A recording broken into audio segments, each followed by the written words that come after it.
Okay, so something just kind of came to me today as I was schooling my so-called better half, right? That, I was talking about certain things about how Louisiana, Texas, and California were originally Mexico, and how there was a deal made, and only out of the $21 million that were agreed, only $3 million were paid back, and then all of a sudden they break out in a war to try to, of course, definitely dominate and manipulate. And so that kind of goes back to why minorities should stick together. And no disrespect to anybody, because when I got so many different bloodlines, you know and I don't know, I just like totally, like, it's actually just felt in my gut like I have to say something, because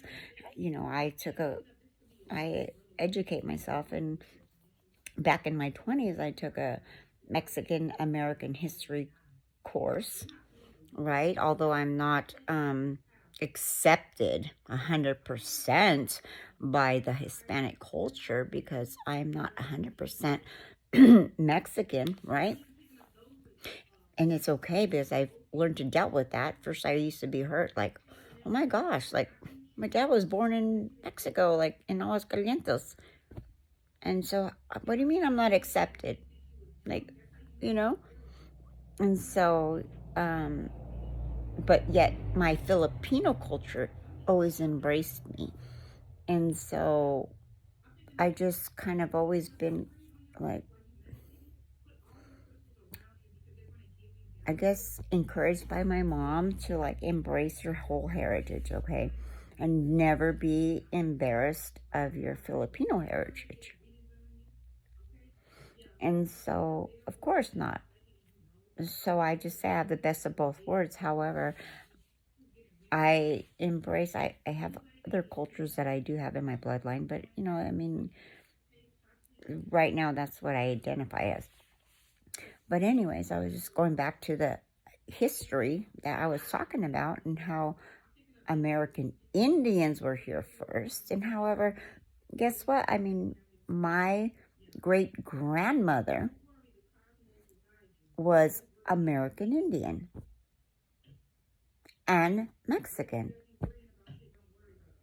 And so it's like, I don't know, I just started talking about it and educating my better half about history in California, Louisiana, and in Texas. I'm very fortunate that I've had the education in the background, and I went to school, and I happened to take that course in that class. And so therefore it's kind of the same thing, like, minorities should, like, not to say team up against anyone. That's not what I'm saying. What I'm saying is stand up for your rights, not against other people or groups of people. But we all have probably some bloodlines that are trickled from other countries. I mean, I can tell you a list of my bloodlines: Mexican, Filipino, Spaniard, Irish, American Indian, Hawaiian. So see, I'm sure we all have a lot of different traits of other stuff. So when even certain races say, oh, well, I'm just this race, you never know, right? You really don't. And so I'm not trying to, like, rile things up. However, what I'm just merely saying is that we are individuals. We're all intermingled from whatever country you come from.